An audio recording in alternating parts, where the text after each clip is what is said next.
Yeah.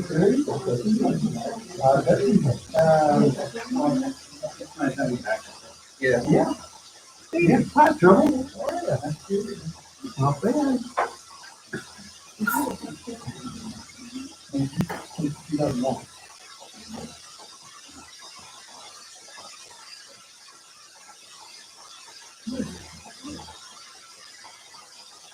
I didn't have TV. Oh, yeah. About Jim Park.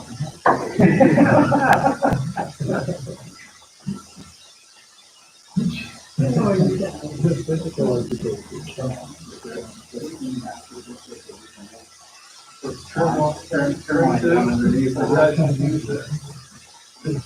I figured that out the other day. It's like, hey, oh wait, I can take an app and then have a perfect trim line.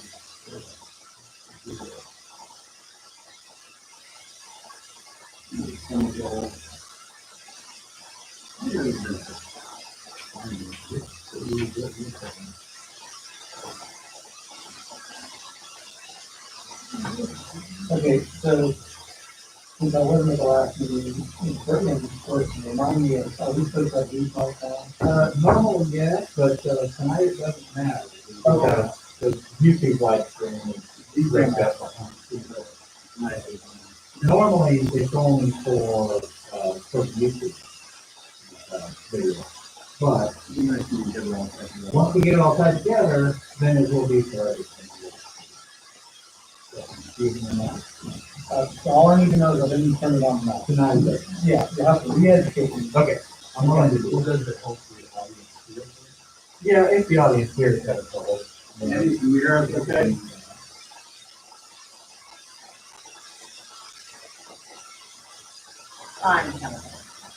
Yeah, I hear everybody fine.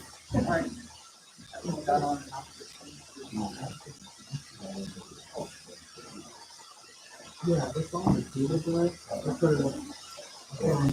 It's on one. I didn't turn it off.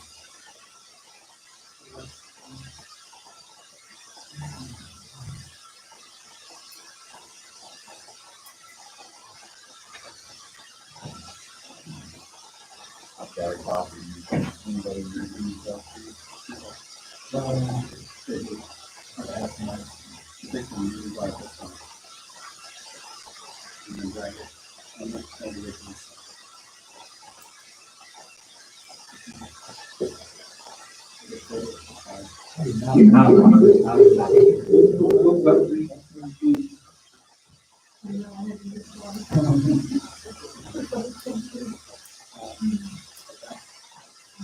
I think I did a little bit of a poll way on my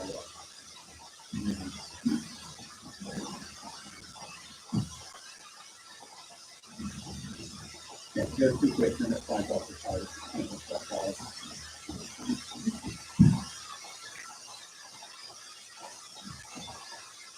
And you got to do it, copy of your bar stuff, and everything else and stuff. Yeah, well, I didn't turn it down.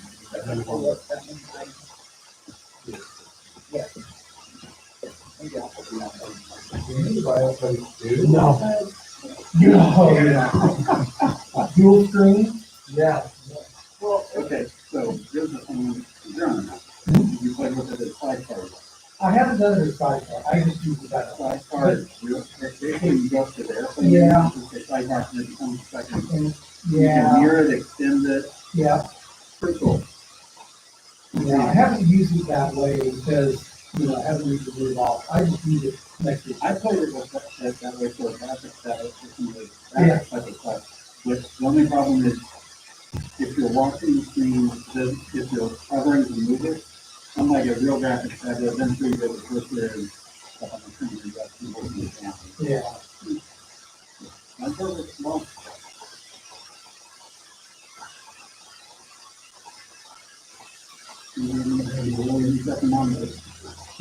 Yeah. I parsed it off of my cable, just to send it out to do it, and see how it is, so I'm looking on that, so I figured out that.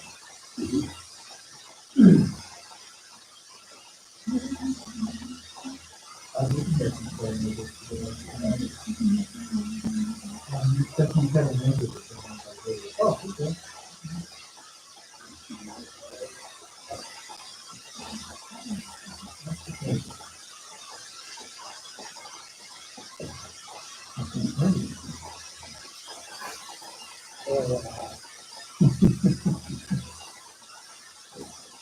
Oh, yeah.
Working on it.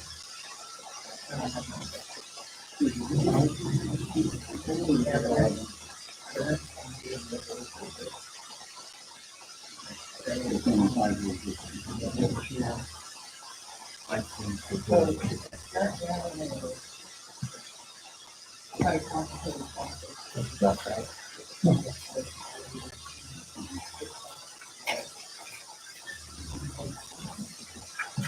We're working on it.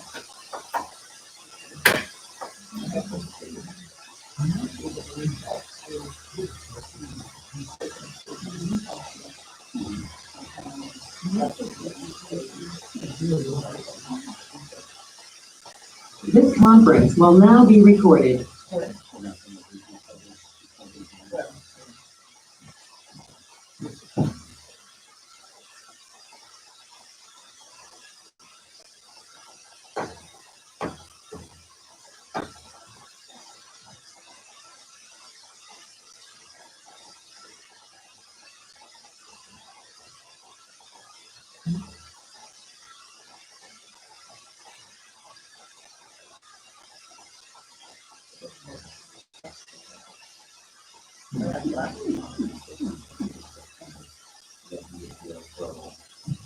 Yeah.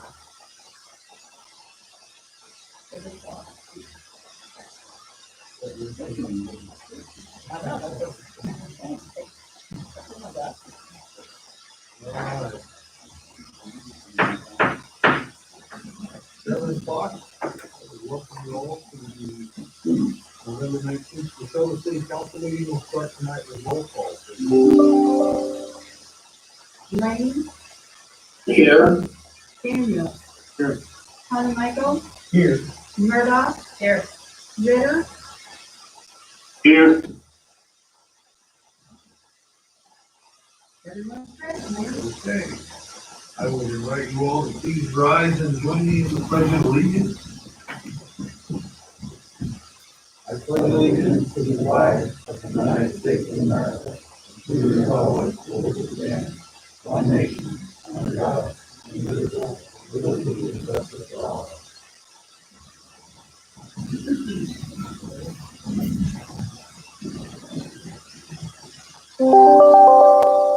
Our first item tonight is a public hearing to discuss proposed tax abatement of 75% of Michigan's taxable industrial revenue bonds. Yes, Council, quickly, Kevin Lindsay with Jill Nobel is online. She was kind of give a brief introduction of the number of steps that we're taking. Invite him to take over and let us hear that background. Yeah, thanks, and good evening, everyone. Kevin Wimpy with Neil Mortonville with the City Bond Council. It's nice to see you in some fashion this evening. Good to be with you. I know this group of folks is pretty familiar with the process at this point, but we'll take a minute and go over the application and the process and where we're at and where we're headed. So just to highlight the project, again, the applicant is Intervet, doing business as Mark. And their application received in October for $31 million of industrial revenue bond financing. As you know, the industrial revenue bonds aren't a real financing mechanism and instead are an incentive tool for the purpose of granting property tax abatement here. And the request is for 75% property tax abatement on the project. And that $31 million is I skipped over, is for expansion at the existing site for new facilities and upgrades at their existing facility. Similar to past IRB transactions, this will be a buy your own bond structure, meaning the company will buy its own bond, and the city won't have any liability for repayment. The bonds are instead repaid to the company / bondholder to a lease of the facility. And you might recall that stepping back to last year at this facility, this site is currently subject to lease entered in 2019 for those improvements. And so the documents this year look a little bit different in that we're supplementing and amending those leases to provide for this year's bond issuance, which is pretty standard procedure for these types of phased improvements, but just wanted to highlight that. Again, no city liability for repayment of the bonds. The company pays all costs of issuance. And unlike certain other incentive tools you might be familiar with, where there's veto power from other taxing jurisdictions like the county and school district, that doesn't exist for property tax abatement, IRB, and instead this incentive is granted at the discretion of this governing body. So quickly now to the state mandated process. Again, prior to the public hearing, there are three main requirements that you provide notice to the county and school district. Publication occurs in the paper to notify the public of the public hearing. And lastly, that a cost benefit analysis has been performed. All three of those have been accomplished, and Jeff White from Columbia Capital, I know is online here, is the preparer of that cost benefit analysis. With those three things accomplished, you can move forward to the public hearing this evening.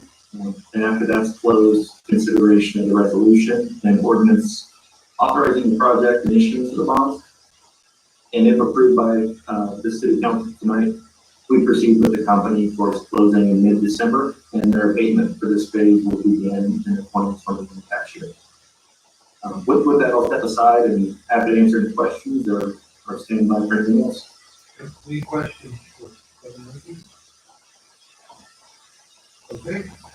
And then we'll go on with Yeah, I think it might be appropriate if the one here from Jeff White about the cost benefit analysis, which I think it was placed that it was delivered to my email earlier this week. So Jeff, I know you're on the line. If you want to just go over, I will pull up your cost benefit analysis here on the screen. So if you want to take it from there. Sure. Mr. Mayor, members of the council, Jeff White with Columbia Capital. It's our pleasure to serve the city's financial advisor. As Kevin foreshadowed for you tonight, the cost benefit analysis before you is statutorily required for an IRB property tax abatement. We use the same methodology for those of you on the council who saw Merck's project last year. Same methodology and approach that we used that time.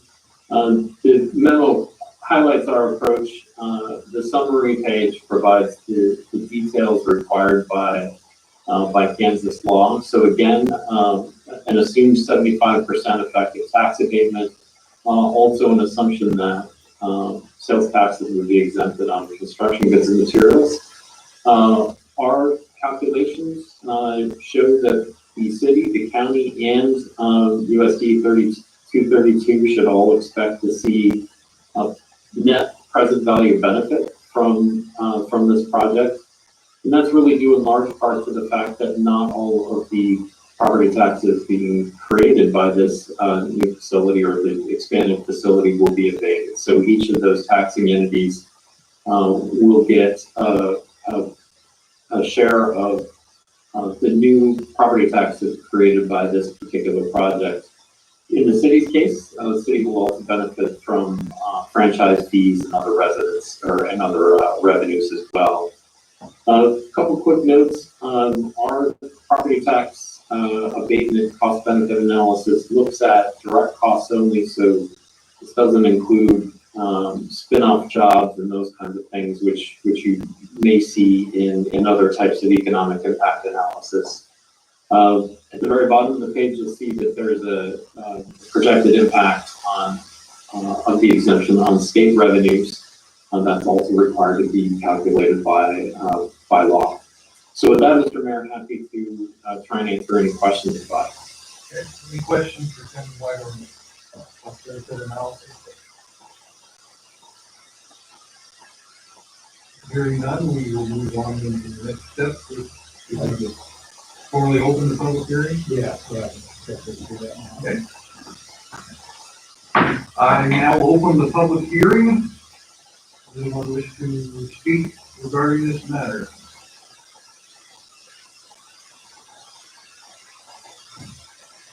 I don't see anybody on the Oh, line okay. to be here for this matter. The applicant, is here and the legal counsel who's worked with us for the last 2 or 3 years to go on different than now or different at the agenda items later. I will do it from the agenda, then I'll close the public hearing when we want. Public hearing closed.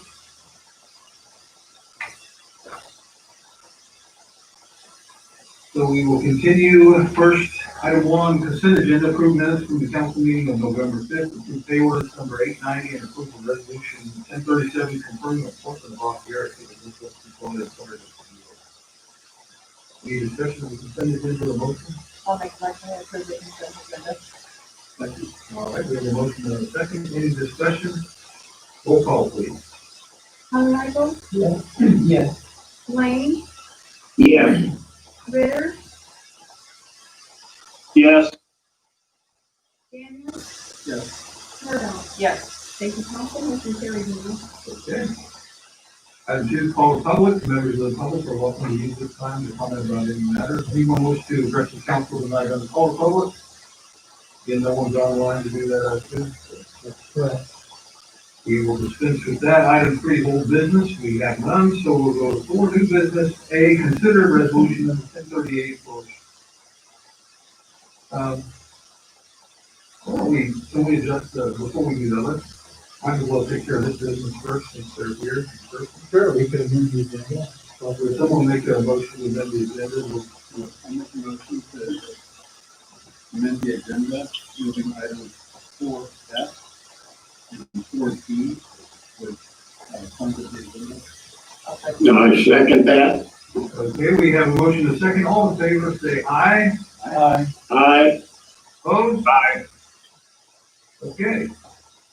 So we will go to item 4F, consider resolution 1039 related to issuance of 33 million in IRB and 75% tax rebate.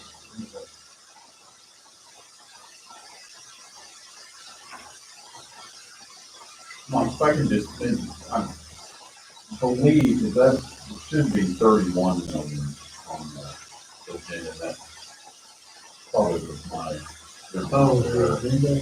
Just on the agenda, I think all Yeah, of 31 million. is the agenda says 33. Again, council and mayor, it's a pleasure, we have Kevin Winfrey here, we're still going to get all there, the one primarily inside of these documents that we're trying to authorize and that in the 26th tonight. Once we get into that, any questions you might have? All right, so before we have, does anyone have any questions beyond what Kevin presented earlier?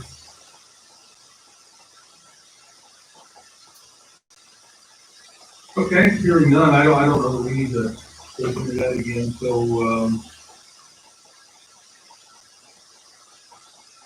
Rudy, do you or Ron have anything you'd like to address us about?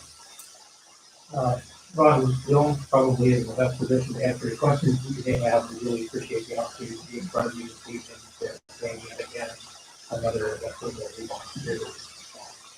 We're excited to be here and glad to respond to questions also that you may have.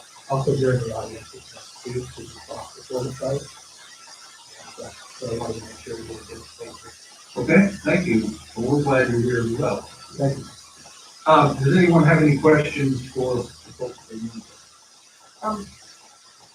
My only question is really on, we're doing bonds now that are projects that are already started and going forth in the middle of the project. Sure. I mean, why aren't we doing this before the project starts, I guess? I'm Well, kind of on the few sides on that side. sure. There's a process under campus law that allows each year for the city to abate improvements that have been constructed during that year. So it's from January 1st of a given year until December 31st of a given year.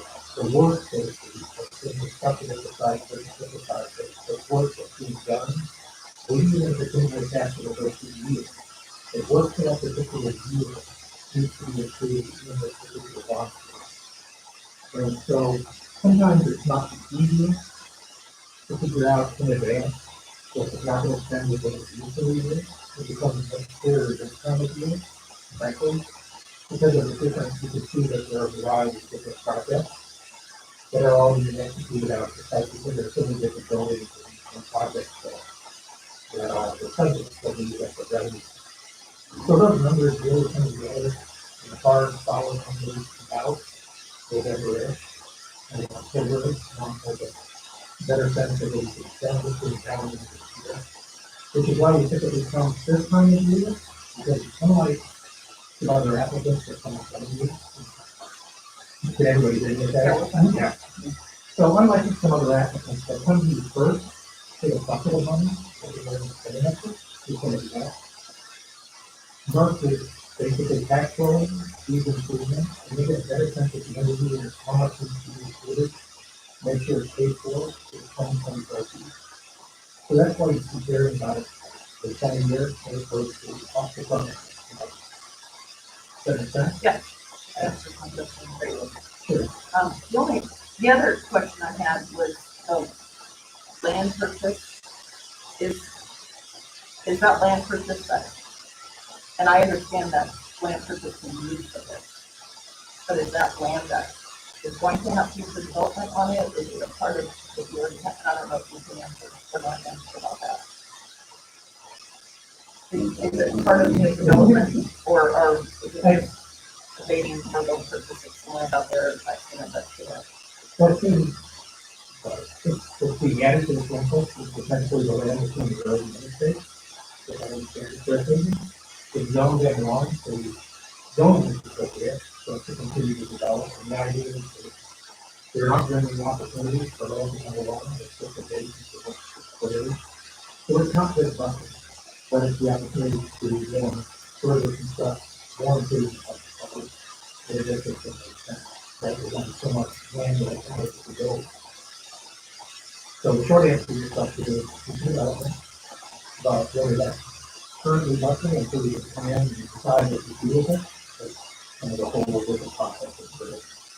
And I hope I did that. Yeah. That makes sense? Yeah, it does.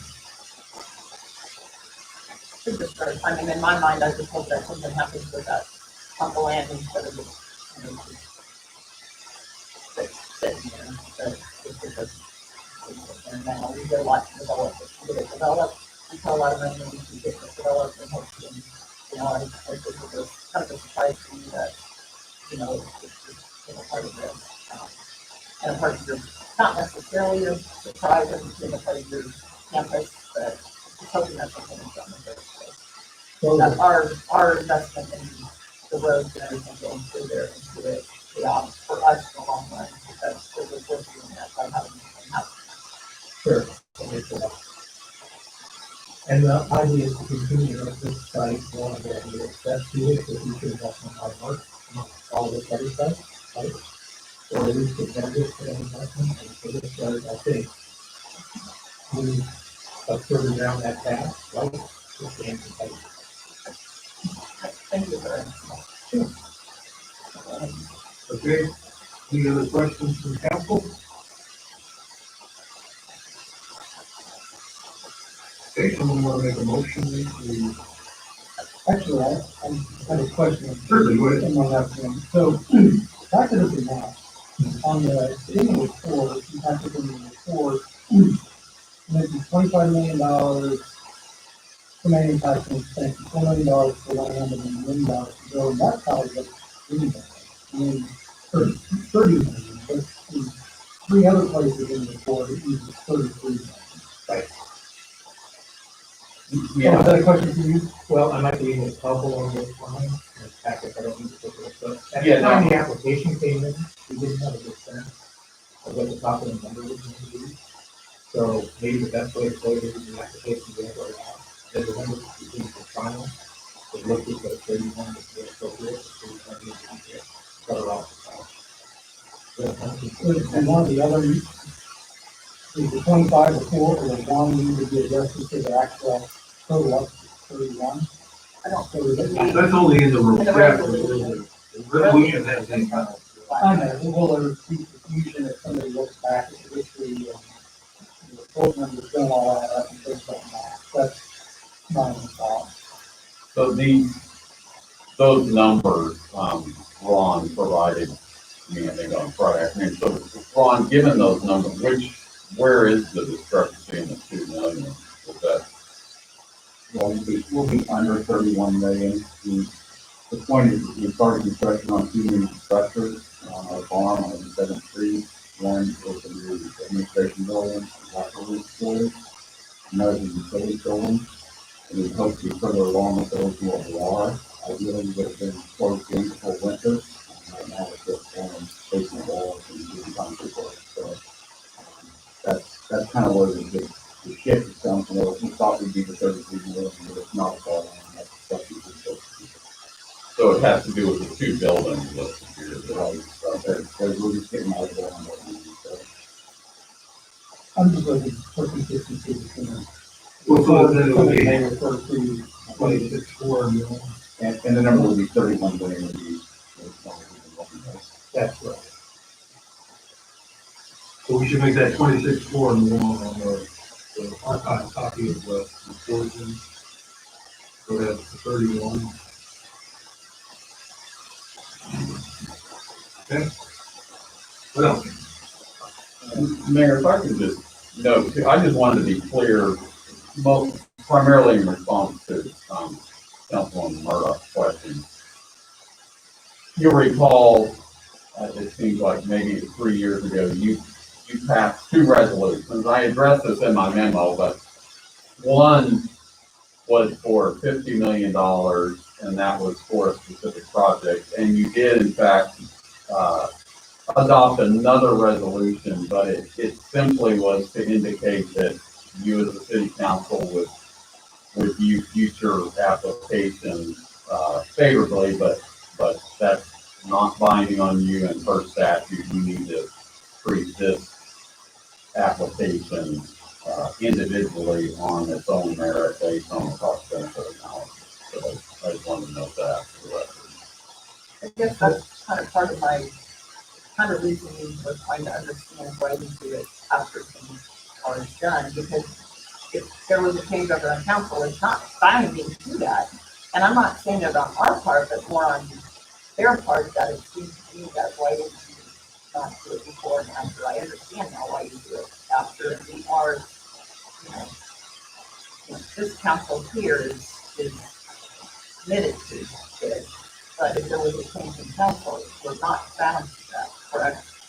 Right, that's correct. And I That know, was, I mean, it wasn't really just a, and I know Mike might want to speak to this, but we've struggled too at the staff level based on our policy on tax evasion is a but-for analysis that right.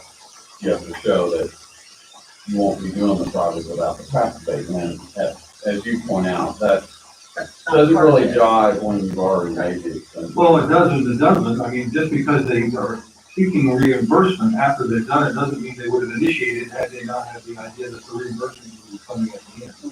Yeah, That's right. I mean, one of the benefits of my idea is relating a sales tax on the construction side, but all the construction supplies have already been built. Further, they wouldn't have been impacted due to that point. if I may, there's, so if we all go back to 2016, there were a series of projects that we proposed, and this has been this has been an ongoing conversation about what the reliance is and all that other stuff. But for tonight's purpose, we have been executing on a plan of about $40 million worth of investment that we shared with the state and also with the city at the time. And part of the encouragement to Merck was to communicate back upstream that if they go through, the city has shown its intent, which is that way, and it should be with that. To encourage that, with 75% of acreage on up to $175 million worth of reduction. Separately, the state of Kansas has a technical support program that will sell taxes off the front of it, assures federal department of money. Some other businesses do not have that opportunity until they have a different way to get their sales taxes paid, and that's through the transaction like that. So there's a couple ways to get the sales tax paid, and we're going a different route for that, but it comes with the boxes, right? So that's how we position that to make sure that there's no gap there. But it's really important for this council, I think for us, that the 75% of it is something we can communicate upstream, because it makes this site a better site. So the kind of capital investment is coming. And we're really excited about it and what we want to do. Yeah, I think when we look at this project, we look at it again, this is a project we already know we're getting, this isn't one that's substantial. I mean, Mark is already moving forward, so it's really the best of both worlds. We have a better feel for what the economic opportunity is because we're already on the way, and I think the cost benefit analysis plays out that, it's a really, really big deal. I would almost view it as an economic development win, if you will, that North is a good partner in the community, continues to invest this kind of capital, because you can see the city, the school district, the county, and everybody's going to benefit during the period of the abatement. So I view it as an economic development success that, everything, everything completely, so I guess I'd be willing to make a motion of the resolution.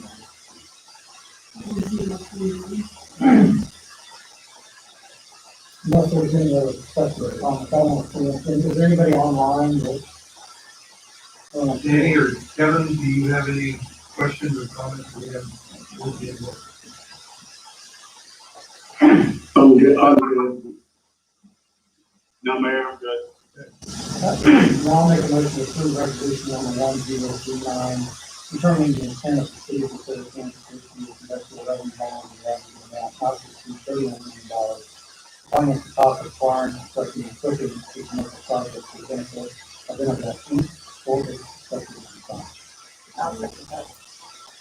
Okay, we have a motion and a second. Any discussion of the motion?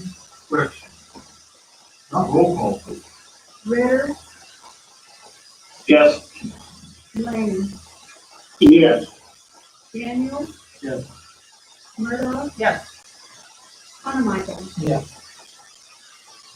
Thank you, council, the motion carries. Thank you, Ron, Rudy, and I'm sorry, I've already forgotten your name. Yeah, yeah. I'm sorry. Okay. Okay. Yeah, we'll do the ordinance number. Okay, ordinance number 2503. I will make a motion to approve ordinance number 2503, authorizing the issuance by the city of Desoto, Kansas, of not to exceed $31 million aggregate principal amount, taxable industrial revenue bond, Internet project to 2020, provide the funds required to construct and service commercial project 2019, and authorizing. I'll second that. And authorizing and approving certain documents and actions. Okay. We have a motion and a second. Any discussion of the motion? Roll call, please. Daniel, Yes. Murdoch, Yes. Ritter, Yes. Lane, Yes. Carmichael. Yeah. Thank you, council. Okay. Motion carries. All right. Now I can say. Happy Thanksgiving, everyone. Thank you very much. Thank you, guys. Thank you, Jeff. Thank you, Kevin. And you're welcome to stay online. Or you can go to Thursday night football. See you. Thank you. Happy Thanksgiving. Yeah, you too. Take care. All Thanks, right. everyone. We will go on then. We'll go back to item A, consider resolution 1038 on structure. And now I feel bad because now I made Steve wait long. Steve learned a lot last 15 minutes. So forgive me, Steve. We had an expensive lawyer here. Go ahead. 8225 Delaware Street. Yeah, pass it all over. Sure, just, council, as you recall, a couple meetings ago, you held a hearing on whether the property, the structure at 8225 Delaware, is unsafe and dangerous. You adopted a resolution indicating that it was unsafe and dangerous and gave instruction on giving a period of 30 days for the structure to be either demolished or made safe and secure. Steve did inspect the property, has indicated that he saw no evidence that any repairs or anything being done with the property different than at the time you made the finding of it being unsafe and dangerous. So now we're at the point of deciding what to do, given that 30 days ran without the commencement of any repairs or removal of the structure. So that's why I wanted Steve to be here. I do want to note that this afternoon, Erica received a call from Ms. Gardner indicating that she was wanting to come to the meeting, and then I think she then said she might participate at the library. But of course, at this point, the analysis of whether the property is unsafe and dangerous, that time is sort of ran. So now we're just at the point of deciding what to do about it. I think she indicated that she's in the process of selling the property. So don't know a whole lot about that, but in any event, No, I don't. I don't see.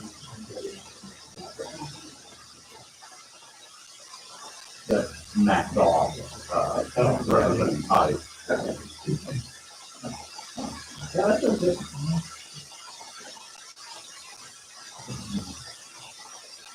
As I indicated in the memo, it's really your discretion what you want to do. Clearly, the statute gives you the authority to remove the structure if that's what you deem appropriate, or anything short of that. As we've indicated on prior meetings, it's very, very unlikely that the city would ever get paid back for any expenditures at that property, just given the liens that are already on the property, the delinquent property taxes. So I think anything you do, we probably need to assume that that's just going to be a city expense without any reimbursement. Questions from council? Because it appears that she's living there now. Or is it safe? I can't tell if there's any change. The neighbors, of course, have indicated she was there, but I cannot confirm that.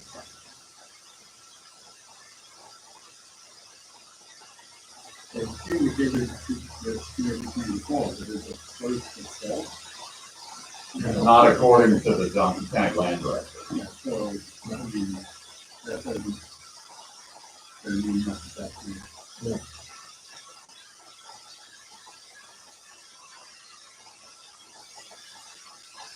So it's up to us as to what action if we choose to, we can direct Steve to go out and get bids for demolition contract or bids for repair. No? That's probably not required. So, most of the night would be the bid. Well, The you did, resolution, we can do two Yeah. bids to see if the action is.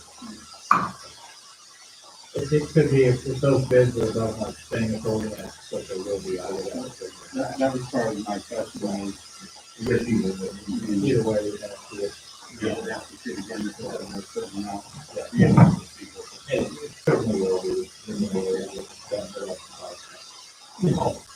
it might be better if we during the bid, say if there's something put in the bid, and most likely we're going to come with it. We can be back to another action anyway. I think it would come out, yeah. I mean, if you want to see the bid, then, but I think you could also just authorize, spending authority up to a certain amount on the bid, or have Mike come back, but. Do we have a clue what price range you think the bid is doing? 14 to 15,000. Well, if I can ask a question related to that, and, it allows for salvage. Do you anticipate getting any kind of salvage out of this, stuff like that? No.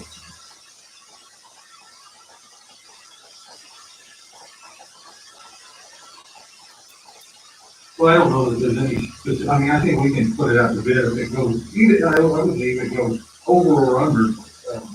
It sounds like there's some interest in seeing the bids before we proceed with them. Yeah, maybe give us one more decision opportunity. Right. Rather than just, Right.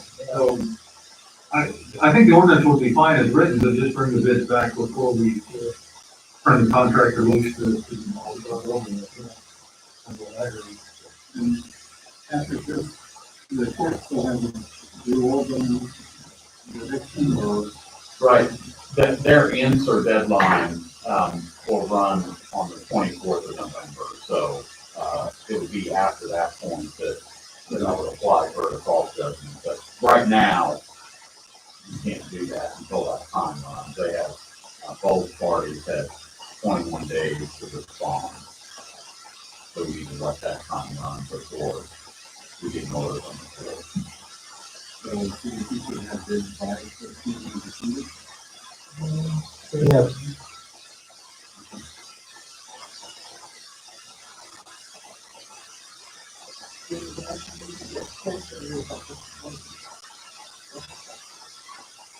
So I think the resolution, I think we would adopt the resolution and it would start this in process.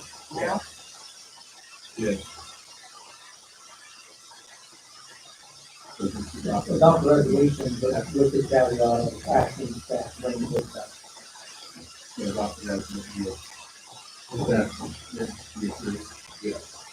Since it is a resolution, I can modify, unlike an ordinance, I can modify it to track what you're, the reference that it'll be brought back, the bids will be taken up by the council.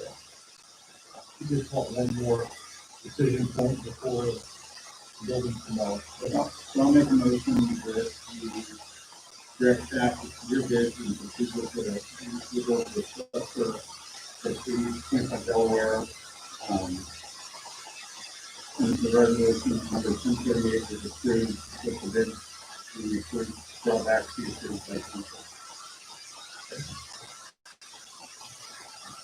Do you have a second? Yeah, I'll second that. We have a motion and a second. Any questions or discussion of the motion? Not roll call, please. Lane, Yes. Ritter, Yes. Murdoch, yes, Daniel, Carmichael. Yes. Thank you, council, motion carries. Okay. Item B, consider proposal for lighting on B field at North Park. Yeah, Council, before, thanks, Steve. Yes. Have a good dinner. No, before Tim starts, though, just want to, let's just make you aware, I don't think it's engaged, so this is a 2021 CIP project, there's $60,000 in the current CIP to be lighting the vehicle next year. Jay wanted to get a jump on getting the contractor on board, just curious, because in a normal year, when we just go over them all together, those practices start early in the year, it's tough to get them bid and schedule and get those lights in available. So it's kind of like the dump truck last year, we want authorization now, we won't spend anything until after the first year. So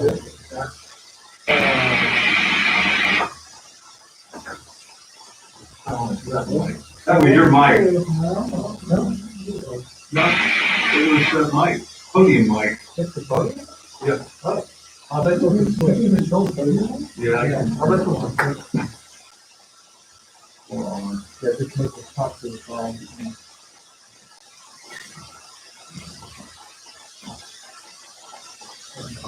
That's better.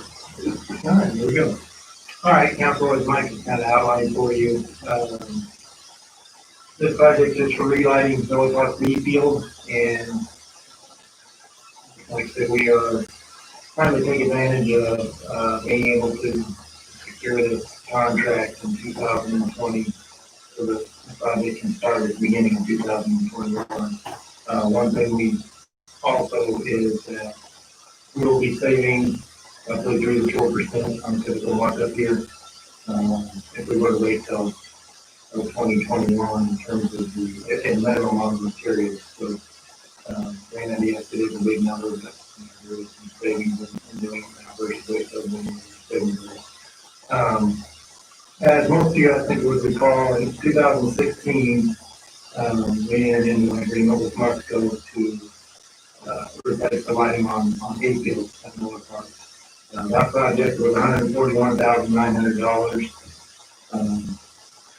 Basically, it was lighting for that entire field, to security lights located adjacent to the field, as well as all the electrical boxes and connections and everything necessary, not only for A field, but for B field as well. So we're trying to have a little bit on getting a lot of that already set up. Looking for a cost savings of not being partial and then partial there, and being on site. So this project here will take care of all the lighting on B field itself, as well as there are 2 light poles would be just west, so that parking lot by B field, we want to add security lighting there as well.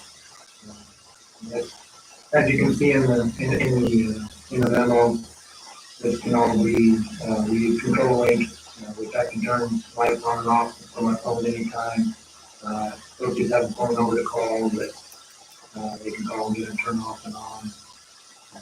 I am in charge of who gets to do what when, but we give them the ability to do that. So there will be a cost savings on electricity, much better light level. And I think, as I also mentioned in here, we've been having trouble the past couple of years with the lights on these buildings in terms of still trying to trace it. I've looked at it, they looked at it, we've had a contractor down there to look at it. Something underground going on that's really infrequent. Sometimes the banks of lights on the Thursday side won't want to come on. And then the next day they will want to come on, and then 2 weeks later they won't. So we've been battling that for a couple of years now. Hopefully not a time that we're being really practice for them. So, I think what else I need to tell you, but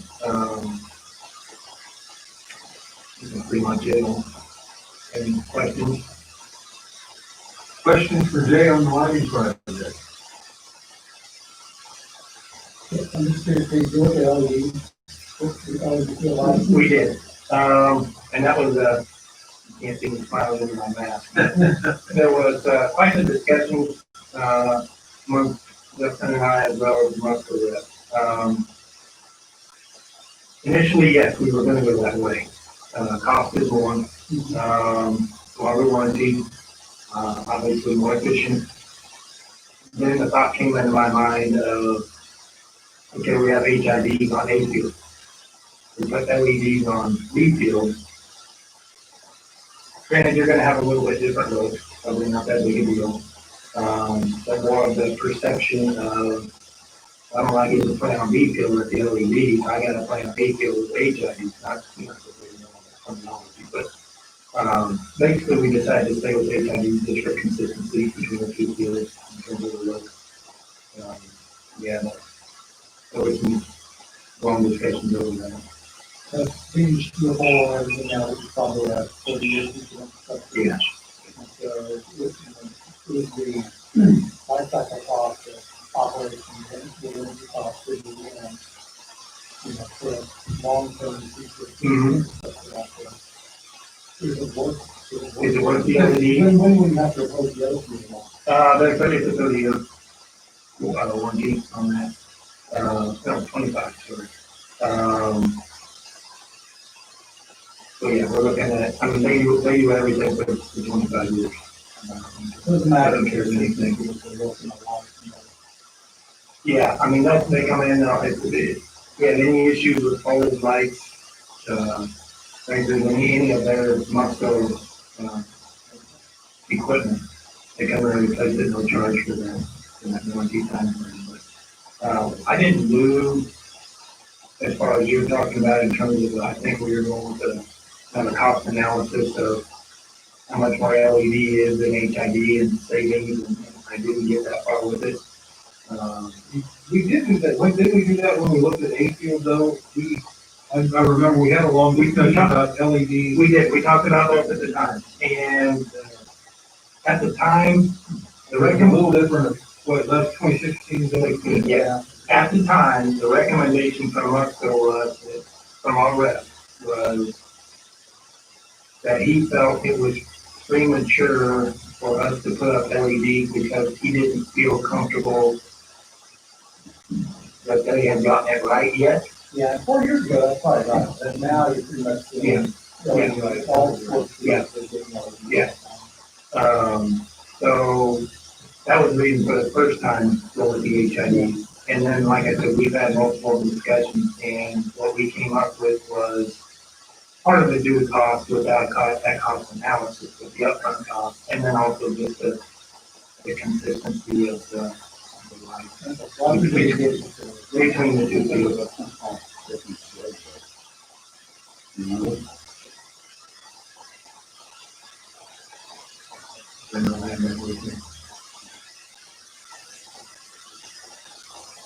I want to say, I'm going to this. I need to bring them.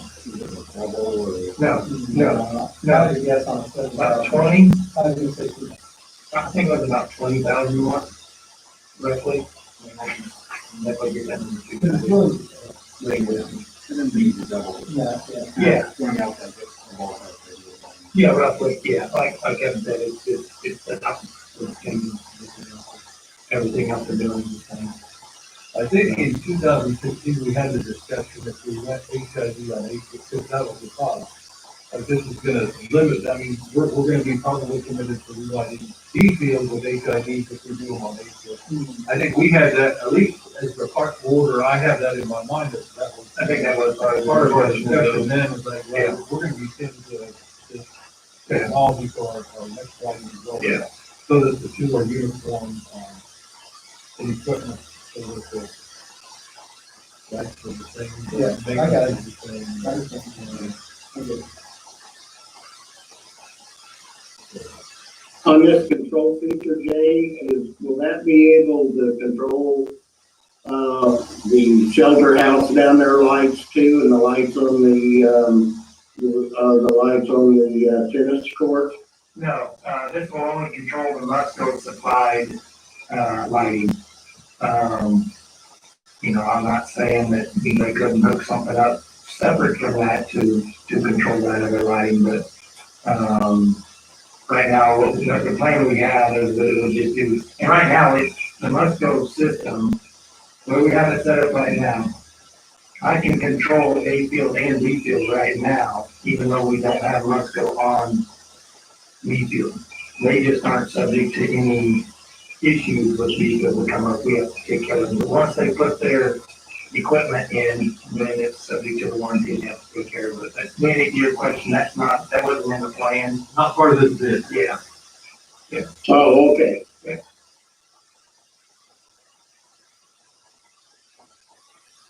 Any questions from you, Kevin, on Michael, or, sorry, Ritter? No, sir, I'm good.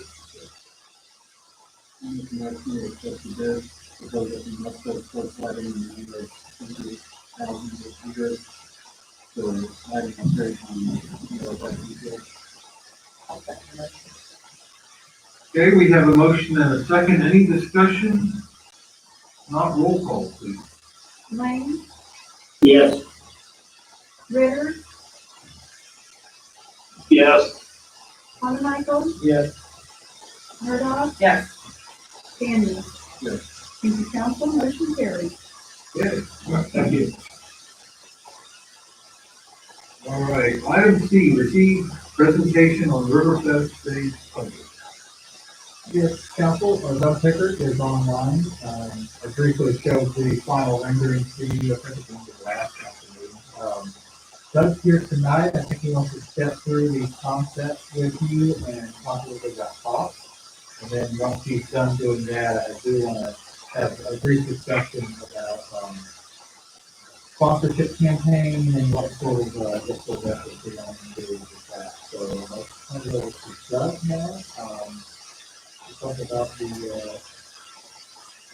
the concept. All right, thank you, Mike. Thank you, council. Just do want to spend a couple minutes to kind of quickly recap sort of how we got here, but kind of do that very, very briefly. As you recall, the very early studies that we were doing, we were just trying to figure out how to get the shade on that stage. And one of the basic elements of that was to make sure that we had essentially a low eave line on the northwest side. So the earlier concepts that you recall looking at were more of a standard hip roof design. But I pointed out the last time we presented that really does present some problems for us in terms of acoustics. Even though it works well from a shade standpoint, it was not ideal acoustically. So I had mentioned that I showed a few images of some monoslope type solutions that are more standard for amphitheater type areas. But the problem with those was they really didn't have any way to provide that shade that we need coming from the low sun angle on the south, on the west and northwest. So what I developed was this concept that you see that has that more acoustically beneficial monoslope toward the seating area, that also maintains a low eave line on that sun side that we're trying to deal with, to give us an opportunity to still provide that shade. And so what the solution is showing is that that facade essentially on that side, which starts at 10 feet, goes up. And just a quick comment about, this is still a 50 by 50 roof line in plan view. The leading edge of the roof is about 18 feet high. The back edge is around 10, the way this is conceived. And so that front facade, there's some space to be able to provide my concept, and this concept is showing using a with wire mesh or something of that nature to create enough density to provide some shade. It won't be perfect solid shade, of course, but some shade from that side, but also to let the sound go through so we don't really kind of destroy the acoustical quality of what we're trying to do here. So that's where this concept derived from, kind of what I'm trying to accomplish with this. And you can see that the columns on the front are supported by some footings that will be above grade so that we can create essentially a level setting plane for that structure as a whole. And this view now that you're seeing on the side, there would still be those mesh panels on the side.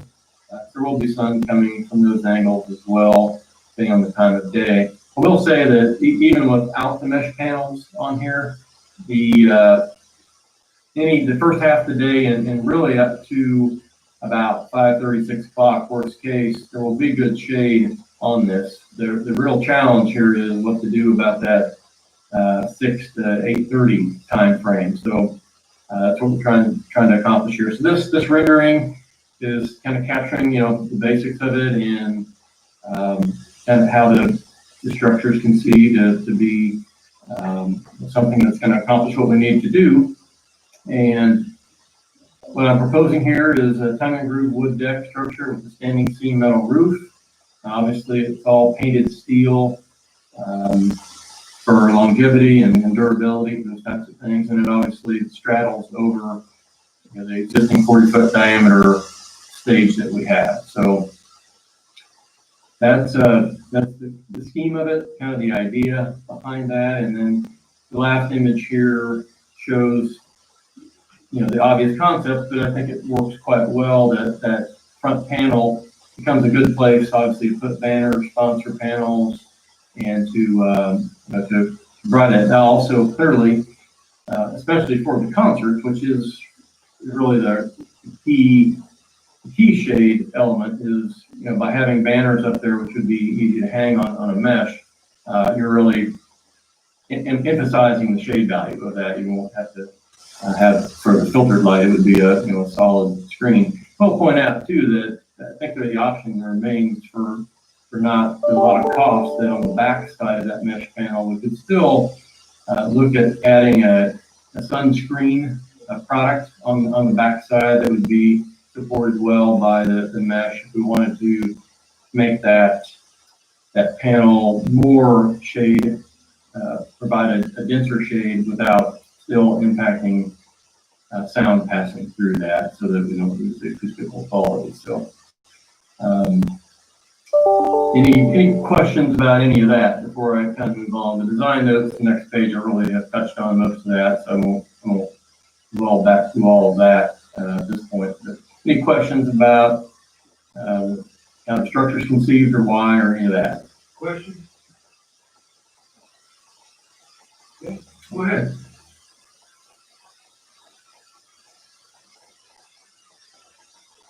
Okay. Go ahead, Doug.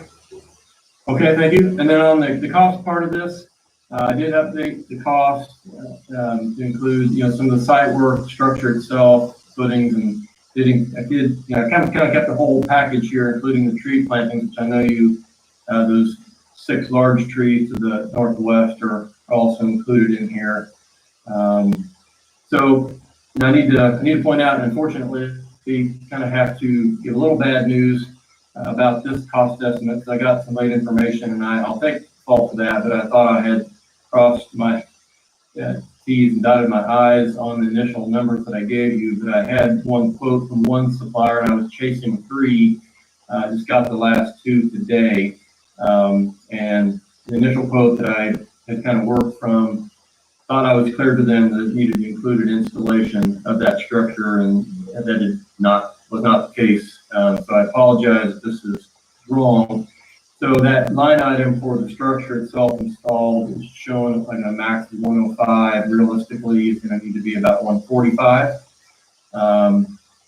And I apologize for that, not having that correct on here, but because it's better to catch that now. The other 2 manufacturer suppliers that I finally got them to get me some information today, their numbers confirmed that that 145 would be a more proper estimate number than the 105. So not good news, but that's the reality of it. I do want to point out too that I did have an estimate down below for final design, bid, docs, CA at 12,000.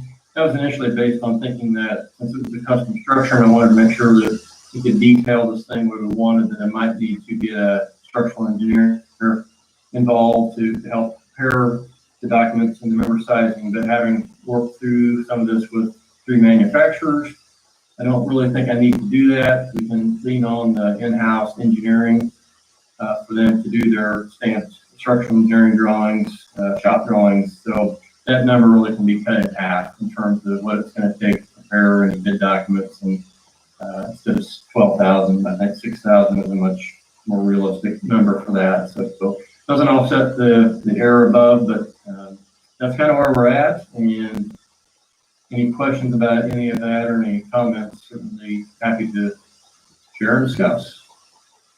Questions for Doug?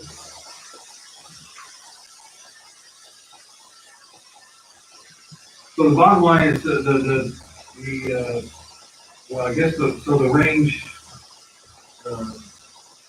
we're looking at is somewhere from, well, the trees would come out of there, right? So we're looking at, what are the updated numbers then on the bottom then from the low to high of that? Well, that would be, you can basically just take you can take $7,200 off of those. Well, I'm sorry. You gotta add essentially 40,000 to both of those, and then subtract what you've already approved for the trees. If you want to take that out plus another 6. So yeah, correct. So I think that high end number is going to be about 180 in that range. Okay.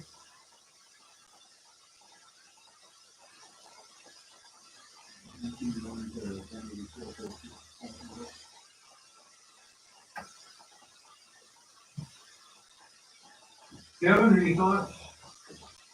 Good. I like the structure, and so I think we need to look at fundraising campaign. I hope some of the large businesses in the city area would like to plan to support.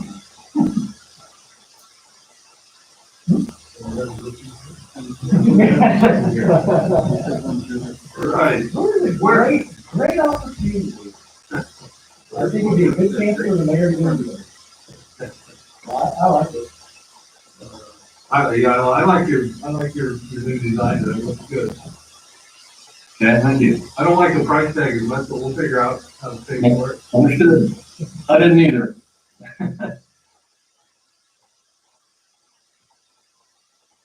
Okay, well, So I have one idea that I was just going to present on this.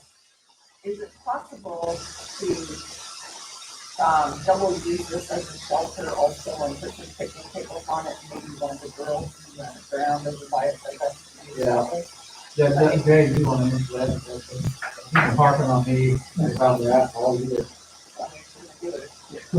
Yeah, one thing we've actually talked to at the last park board meeting, we were going through, the Bond referendum. bond referendum, I'm gonna say CIP, the bond referendum, and the discussion came up about, there's a shelter house on that list, that is in the bond referendum. And we told them about this project and kind of how it's going along, the concept of removing that from the list, and using it to double in the shelter. So yeah, we would have to, take out the big number of the shelter, but we have to put some in for, yeah, get some picnic tables, probably some trash receptacles set in nice spots. Didn't think about the road, that's probably a good idea as well. The other one was the sidewalk, parking lot. The other thing we talked about too, was getting a sidewalk path from the restroom, new restroom, to connect them to that, stage plan. For ADA accessibility and also people driving through and whatever it may be. So you would go from where you park there, typically by the bathroom, on that concrete. You have a walk all day. Big circle all the way to the southern house, stand show.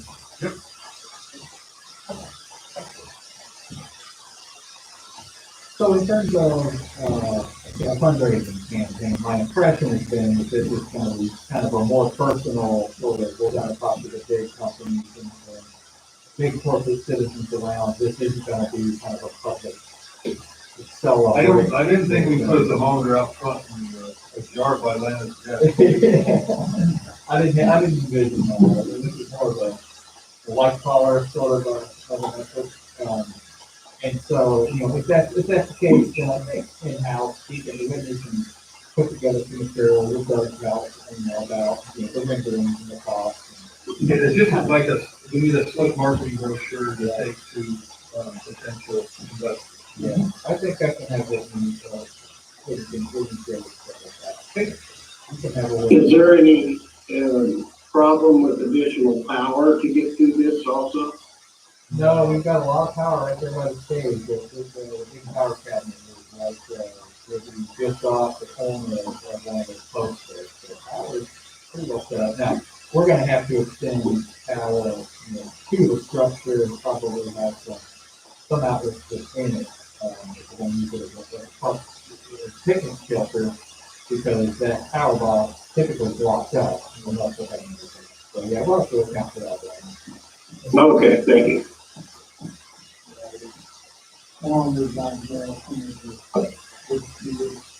Yeah. I would accept any.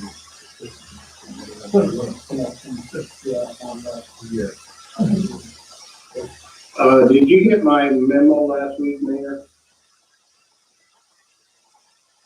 I don't think so. Oh, okay. Send it again then, okay. Okay.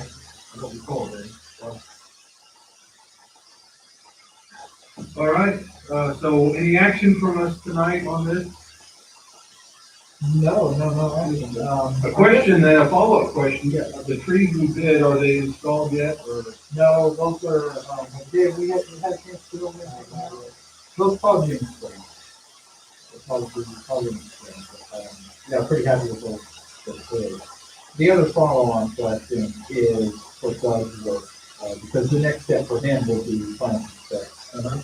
Do we want to pause that, because, or proceed with that? But I would worry if we pause too long, that we won't have the same before. Hopefully next year we have something. So I would suggest that we move forward with that. I don't know that, well, I mean, I guess I don't know that are you saying like in June of 2021 that it might be ready? Yeah.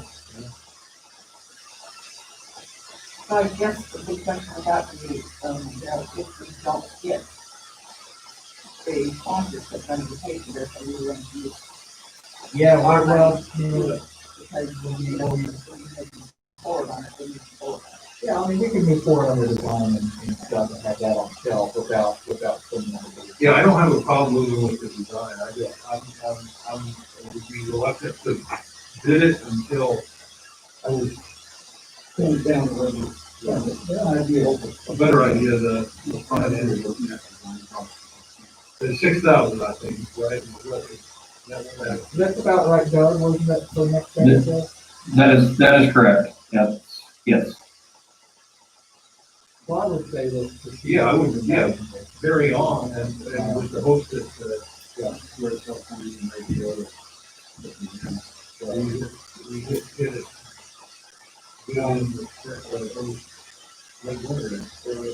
Doug, what kind of timeframe do you think it would be once the design is done as far as manufacturing and something like this? Oh, I think once it's bid and awarded, the manufacturing delivery is probably in the neighborhood of a 6 to 8 week process. That's before COVID, right? So we're still in a COVID world, but not gonna be the case. I'm sitting around waiting.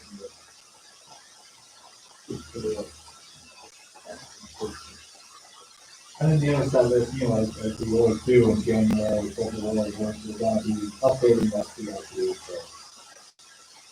We got more commercial life, we gotta pay for and this, and so we'll be having these discussions about that.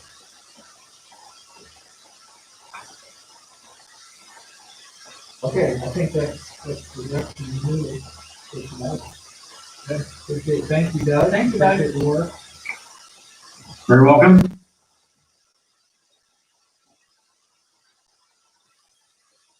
All right. Item D, consider ordinance removing land from height tip. Yes, council, this is actually a housekeeping item. So yeah, looks like Kevin's still on. Kevin has to stick around anyway. Yeah, he did. I'll let him explain his memo then to you. Sure thing, and good evening, good to see everybody again. Kevin went through the Gilmore and Bell. As Mike said, this is really a housekeeping item, and the brief history listed there, if you recall, the Commerce Drive redevelopment TIF district was created several years ago for installation of infrastructure, streets and other infrastructure to serve the district. Subsequently, an application was received for the A10 Place 2 apartment project, and a plat was recorded, I believe, in 2019. And part of that plat of the lot where the multifamily project's going has a small overlap into this TIF district that's ongoing and will be in place for the next 18 years, I believe. And so it's quite simply the statute for IRB does not allow abatement of property taxes within a TIF district. And so the statute provides that you can remove land from a TIF district by passage of an ordinance. And so the action before you tonight is an ordinance removing that crosshatched strip of land there that is currently in the TIF district in order to remove it and allow for issuance of industrial revenue bonds for property tax abatement for the apartment projects, which I believe is anticipated early in 2021 as construction continues at that site. So again, just a minor housekeeping item, and that's really the main points of the issue. Obviously, happy to answer any questions. Okay. Questions? Yeah. Yeah, I just have a question, and I don't want to sound, Kevin, I don't want to sound like critical or anything. It's housekeeping, but it was also a little bit of an oversight at the time. And if so, how would we reconcile these things at the time they were doing it? Because we probably would have done it at the same time, but I wouldn't say it's an oversight. I think it's more of a matter of timing. And we do have sort of common developers with both the TIF district and the multifamily project. But again, the TIF district preceded the apartment project by at least a year or so.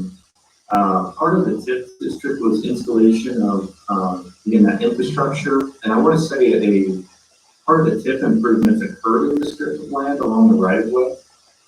And as you might know, for TIF improvements, the general rule is that those improvements must be incurred within the TIF district. So to provide for installation of those improvements in the right of way, this strip of land really did need to originally be in the TIF district. And then so subsequently, when the apartment project came along, it became clear that before the bond would be issued and the abatement would be effective, that would need to be removed from that TIF district. so Does that answer the question? yeah, it was in fact completely intentional, part of a strategic workflow project. Right. This the developer for the TIF district provided the map and the application to create the TIF. And the reason for drawing the map this way is that those interior streets and the improvements in that right of way were contemplated at the time. And now that they're completed, we can remove this and provide for that tax abatement on the adjacent lot. All right. This would be ordinance number 2502. I make a motion to approve ordinance 2502. Removing certain real property from the height on the flag for economic restriction of consent. Findings pursuant to KSA 12-1770. And the I'll second that. We have a motion and a second. Any discussion or questions regarding the motion? Not roll call, please. Ritter, Yes. Lane, Yes. Carmichael, Yes. Murdoch, Yes. Daniel. Yes. Thank you, council. Motion carried. Okay. Item E, consider final plat for Brook West Street. Brad. Brad, Where's we're Brad? with us tonight. He came to my office begging me to present this. He owes me a few favors now, so I'll be saying this. Really, Mr. Harding came to us. This is, would otherwise probably just have been an administrative lot split, but, we're creating 3 parcels, so I couldn't do that part of the lot split. Basically, what you have up on the screen here is the original plat for Brook Estate. And in that original plat, it created this giant lot number 26. So it comes off of the cul-de-sac vault and includes all of the property that's down the slope almost to the railroad, goes eastward through the water's edge of the pond, creates this giant lot number 26. So Mr. Harding now wants to break into one residential lot with a tract to the west and a tract to the east. So the final plat is just a replat of that one lot 26 into what you see here, which is, they're calling lot 26A, which does include some of that land that's off down the slope and west of the road, but also includes a very buildable building site here along the cul-de-sac. And then it creates a track B to the west and a track A to the east, so it's divided in lot 26. As with the original plat, the original lot, did not necessarily have a commitment to remain open space forever.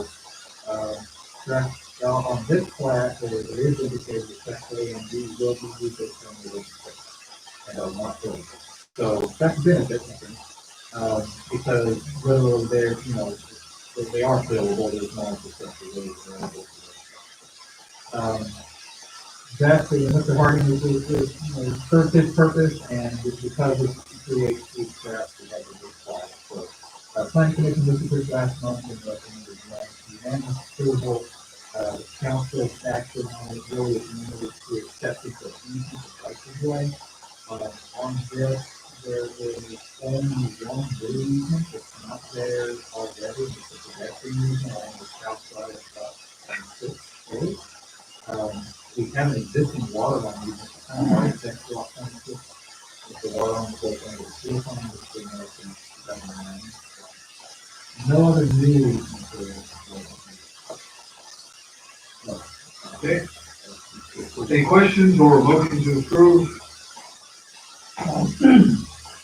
I'll make a motion to approve this project to give up. We really, the action is to approve the final plat, then we all language out what is being accepted in this model. It's just really on plat. I'll make a motion to approve the final plat for Brook Estate 3, that's still to be, my website, city, something.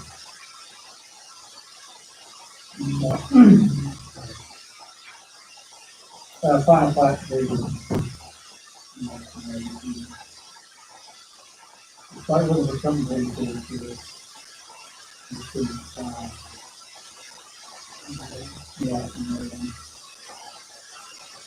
Brook Estate 3 is distinct.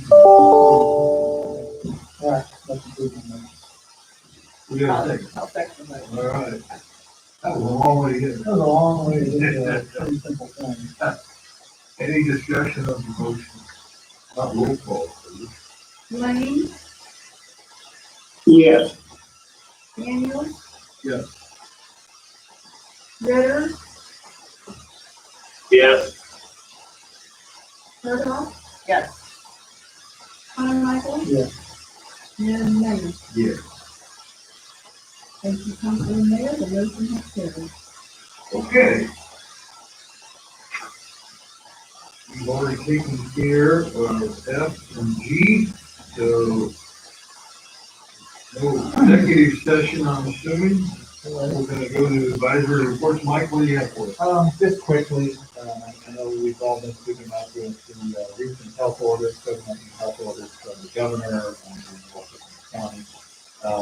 The county passed a resolution today, essentially authorizing or empowering their code enforcement to enforce the health orders that they issued last Friday, which essentially mandates masks and tightens up a few things with large gatherings.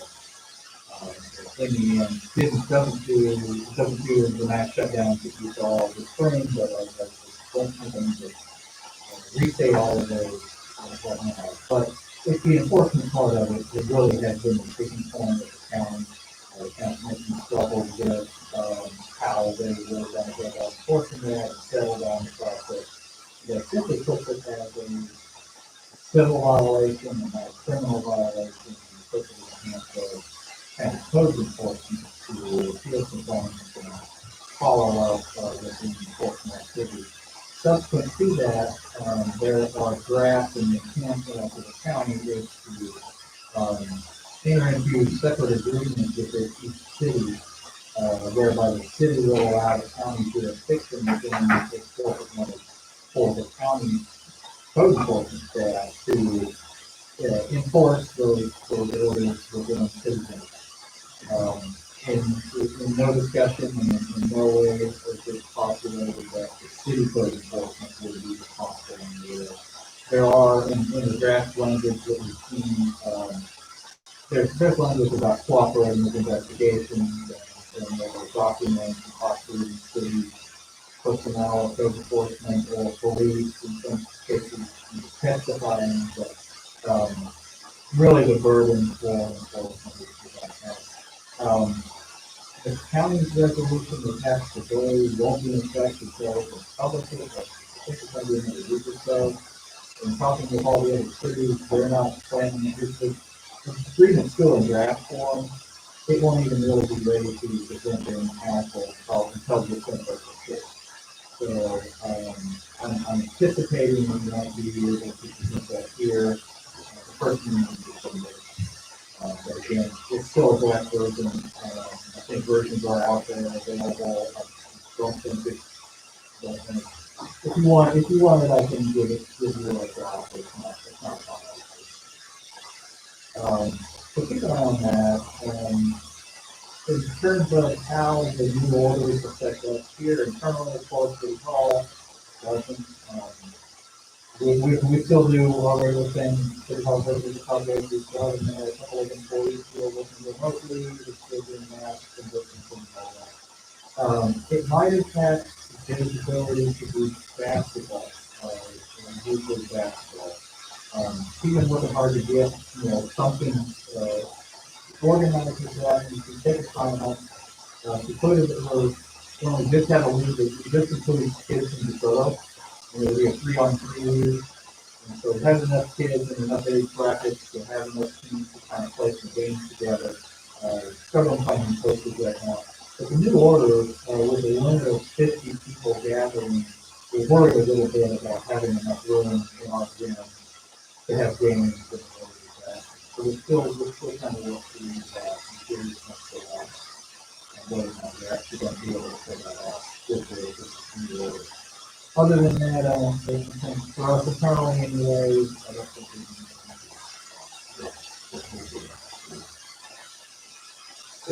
If you have any questions, concerns about that, I'm happy to talk offline.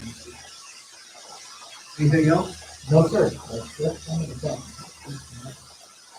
Patrick? Nothing for me. Thanks, Matt? No, sir. It's happy Thanksgiving to all of you. Kevin Ritter, anything for the group tonight? Well, Mayor, I hate to bring it up again, but the gentleman called me from the 85th Street project and was wondering if there's been any movement or discussion of posting that sign and putting some millings on his street. Got that noted, Kevin. I'll follow up with Ron. tomorrow on that. I don't, we were gonna do some pole patching on that and then do the paving stuff, next spring. But yeah, the street sign is, hasn't been something that's been on my radar, so I'll mention that as well. Thank you very much. I'll pass it on. That's all I have in there. Danny, anything for the group tonight? Nothing there, thank you much. Boy? Okay, the only thing is, we did come for events this Saturday. I hope we, I guess we did, hopefully that got passed on to the street crew. If not, we should make sure that they know that we're not doing that. Every when we, the Rotary fundraiser, and that's what we used to promote that.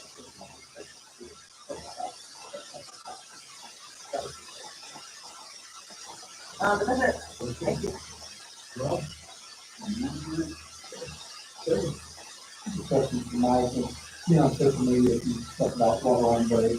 Can you report on that, and are there any concerns about water?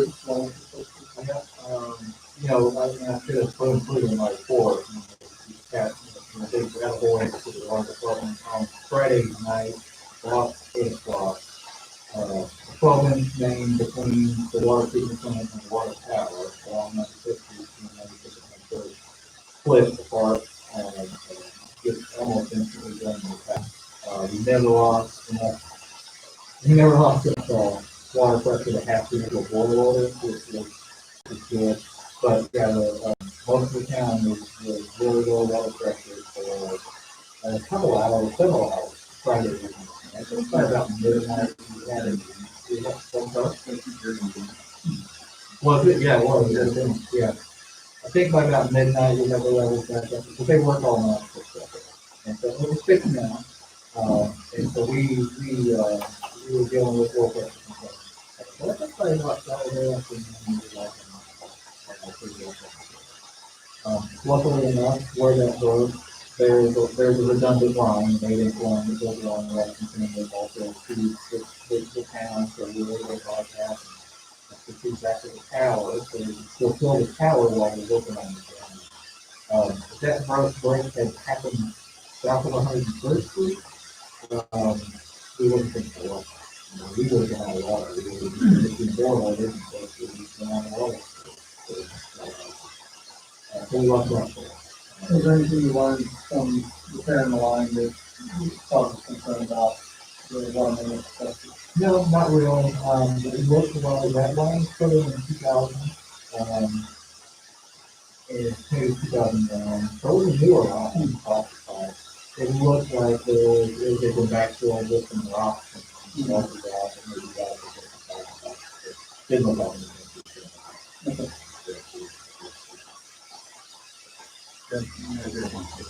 Congratulations to the DSS for helping you.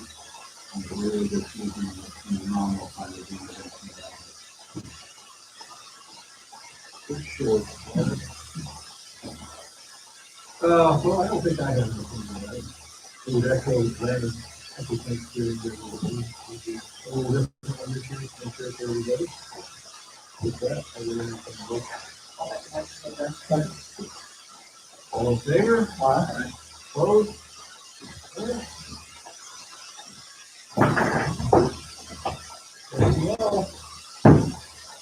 This conference is no longer being recorded.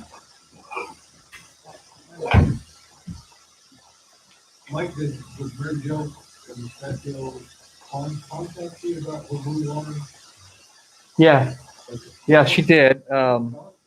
We were never able to get to the bottom of that. She said, though, that it